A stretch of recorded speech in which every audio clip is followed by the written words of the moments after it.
Hi guys, welcome back to my YouTube channel. तो आज की वीडियो जैसे कि आपको टाइटल और थंबनेल देख के समझ में आ गया होगा कि ये किस टॉपिक के ऊपर आज की वीडियो होने वाली है। This is the most demanding topic because there lot of students who are planning to move abroad for their higher study. सबसे पहला स्टेप आपको क्या है?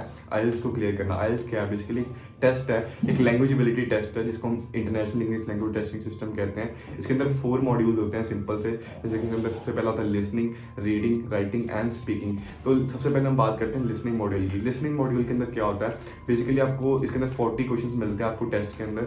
और इसके अंदर क्या है, 2 लोगों के बीच में कन्वर्सेशन चल रही होती है और आपको इस कन्वर्सेशन को ध्यान से सुनना होता है। इसके अंदर अलग अलग तरह के फॉर्मेट होते हैं क्वेश्चंस के, जैसे जो आपको टेस्ट के अंदर देखने को मिलते हैं। जैसे वो फिल इन द ब्लैंक्स हो सकते हैं, एमसीक्यू हो सकते हैं और मैप हो सकता है। तो बेसिकली आपका जो लिसनिंग का मॉड्यूल है ये ईजिएस्ट मॉड्यूल माना जाता है इसके अंदर, बिकॉज इसके अंदर क्या आपको सिंपली सुनना है, आपको 2 लोगों के बीच में कन्वर्सेशन, जैसे मैंने आपको पहले बताया। और लिसनिंग को इम्प्रूव करने के लिए बहुत से तरीके हैं, जैसे कि आप मूवीज़ देख सकते हो, इंग्लिश मूवीज़ देख सकते हो, जिससे आप मतलब ज़्यादा से ज़्यादा सुनोगे, आपको नए वर्ड्स के बारे में पता चलेगा। अगर आप नए वर्ड्स को ज़्यादा सुन पाओगे, आप उनका मतलब समझ लोगे, तो आप इजीली इसके अंदर आंसर्स कर सकते हो। तो ये एक स्कोरिंग मॉड्यूल है जिसके अंदर आप जिससे आपका जो मतलब बैंड स्कोर है इंप्रूव हो सकता है और बूस्ट हो सकता है ओवरऑल स्कोर लिसनिंग की वजह से। तो हम बात करते हैं सेकंड मॉड्यूल की। सेकंड मॉड्यूल कौन सा है? रीडिंग। रीडिंग बेसिकली क्या है, हम अपने स्कूल टाइम से करते आ रहे हैं। जैसे अगर हम स्कूल के इंग्लिश के पेपर की बात करते हैं, उसके अंदर हमें एक रीडिंग आती होती थी, उसके अंदर हमें एक पैराग्राफ दिया होता था जिसके अंदर हमें क्वेश्चंस के आंसर करने होते थे। तो उसके अंदर हम क्या करते थे, सबसे पहले सारा पैराग्राफ पढ़ते थे, उसके बाद हम सारे आंसर्स लिखते थे। तो वो एक सब्जेक्टिव काम होता था। लेकिन आइल्स की रीडिंग ऐसे नहीं है। आइल्स की रीडिंग बिल्कुल डिफरेंट है। इसके अंदर आपको 3 पैराग्राफ दिए जाते हैं। इसके अंदर भी आपको 40 क्वेश्चन दिए होते हैं और आपको 3 पैराग्राफ के अंदर मतलब इसके अंदर बेसिकली क्वेश्चन का जो फॉर्मेट होता है सेम ही होता है। इसके अंदर जैसे मतलब आपको फिल इन द ब्लैंक्स मिलेंगे, एमसीक्यूज मिलेंगे।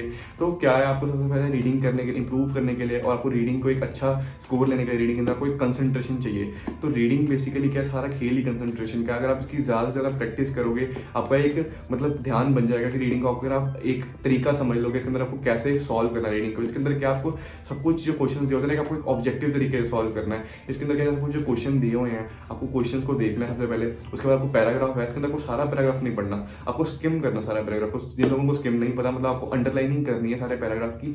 जो आपको क्वेश्चन दिया हुआ पेपर के अंदर, मतलब आप सबसे पहले वो क्वेश्चन की लाइन आपको जहां अंडरलाइन करते हुए पैराग्राफ के अंदर मिल गई, वहीं पे आपका आंसर आपको मिल जाएगा। तो ये सिंपल है। इसके अंदर मतलब ऐसा नहीं है कि आपको सारा पैराग्राफ पहले रीड करना है। तो इसके अंदर क्या आप कम से कम आपको 3 पैराग्राफ्स होते हैं इसके अंदर आपको। तो आपको 60 मिनट्स का टेस्ट होता है। ये भी रीडिंग का जो मॉड्यूल होता है उसको 60 मिनट्स मिलते हैं 3 पैराग्राफ सॉल्व करने के लिए।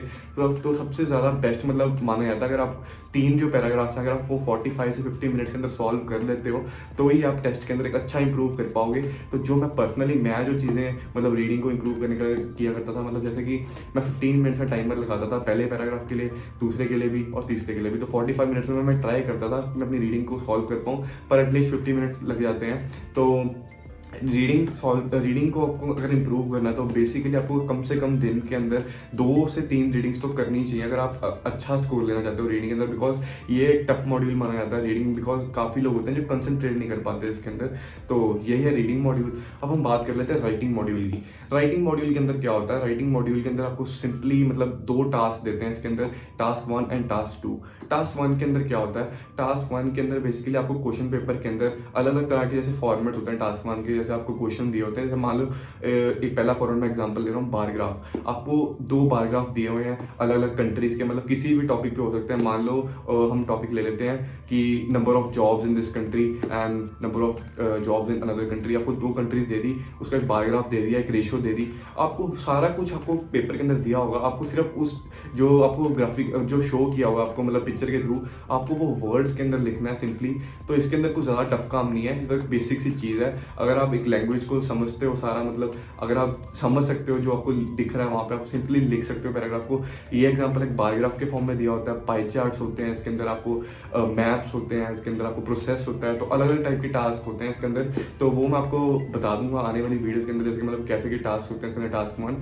तो और अब बात करते हैं टास्क 2 की। टास्क 2 के अंदर क्या है? बेसिकली आपको एक क्वेश्चन दिया होगा, एक लाइन दिया होता है, मतलब आपको एक लाइन देंगे और आपको उस लाइन के बेस में पूरा पैराग्राफ मतलब 250 वर्ड्स का आपको पैराग्राफ लिखना होता है। तो उसके भी अलग अलग फॉर्मेट्स होते हैं क्वेश्चन के, जैसे कि इसके अंदर अलग अलग टाइप्स होते हैं। जैसे क्वेश्चन के ओपिनियन वाले क्वेश्चन होते हैं, एग्री डिसएग्री होते हैं, एडवांटेजेस डिसएडवांटेजेस होती हैं। तो वो डिपेंड करता है कि कैसे का क्वेश्चन आपको पेपर के अंदर आया, उस हिसाब से आपको पूरा जो है पैराग्राफ लिखना होता है। तो ये भी राइटिंग भी मतलब क्या है, ज़्यादा से ज़्यादा अगर आप ब्रेनस्टॉर्मिंग करोगे, ब्रेनस्टॉर्मिंग जिन लोगों को नहीं पता, ब्रेनस्टॉर्मिंग मतलब क्या है, जैसे मान लो आपको एक क्वेश्चन, जैसे आपको कहीं भी आप अगर इंस्टीट्यूट में पढ़ते हो, वहाँ पे आपको क्वेश्चन, जैसे आप रोज़ क्वेश्चन कराते होंगे राइटिंग के, तो आपको क्या करना है, कम से कम रोज़ के 2 से 3 क्वेश्चन उठाने हैं घर पे, उसके पॉइंट्स बनाने की कोशिश करनी है कि मतलब पॉइंट्स कैसे बना सकते हो आप उन पैराग्राफ्स। अगर आपने पॉइंट्स बना लिए तो आपके लिए पैराग्राफ लिखना कोई ज़्यादा टफ काम नहीं है, it would be a very easy job for you अगर आप पॉइंट्स बना लेते हो। तो पॉइंट्स कैसे बनेंगे, अगर आप रोज़ की रोज़ प्रैक्टिस करोगे,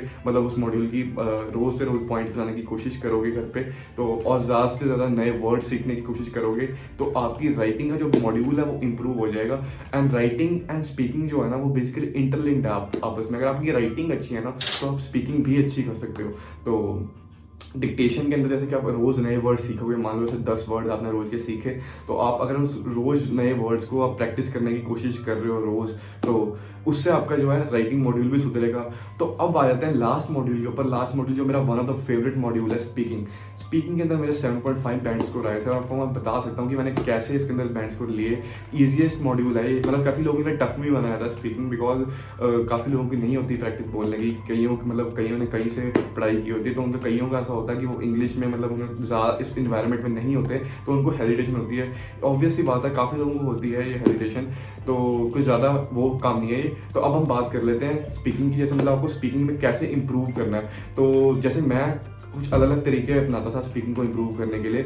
जैसे कि आपको स्पीकिंग के टेस्ट के अंदर क्या होता है, इसके आपको सबसे पहले बेसिकली इंट्रोडक्शन क्वेश्चंस पूछते हैं। 10 क्वेश्चन पूछेंगे आपको इंट्रोडक्शन, जिसके अंदर आपको सिंपल क्वेश्चन होंगे, जैसे आपके नाम पूछेंगे कि आप what is your name and आपकी क्वालिफिकेशन क्या है, क्या स्टडी करी है आपने, आपको कौन कौन सी घूमने वाली जगह पसंद है। बेसिक से क्वेश्चन होंगे, आपको बस उसको आंसर करना है एक सिंपल सी लैंग्वेज के अंदर, ज़्यादा आपको मतलब बढ़ा के नहीं बोलना, उसके अंदर सिंपल से बोलना है, ठीक है। 10 इंट्रोडक्शन क्वेश्चन होंगे। उसके बाद आपको क्या होगा, एक क्यू कार्ड दिया जाएगा। क्यू कार्ड क्या होता है, जिसके अंदर आपको एक क्वेश्चन दिया जाता है, और उसके अंदर आपको उसके ऊपर आपको 2 मिनट ज़्यादा से ज़्यादा 2 से 3 मिनट के बीच के अंदर आपको बोलना होता है लगातार वहाँ पे बिना रुके।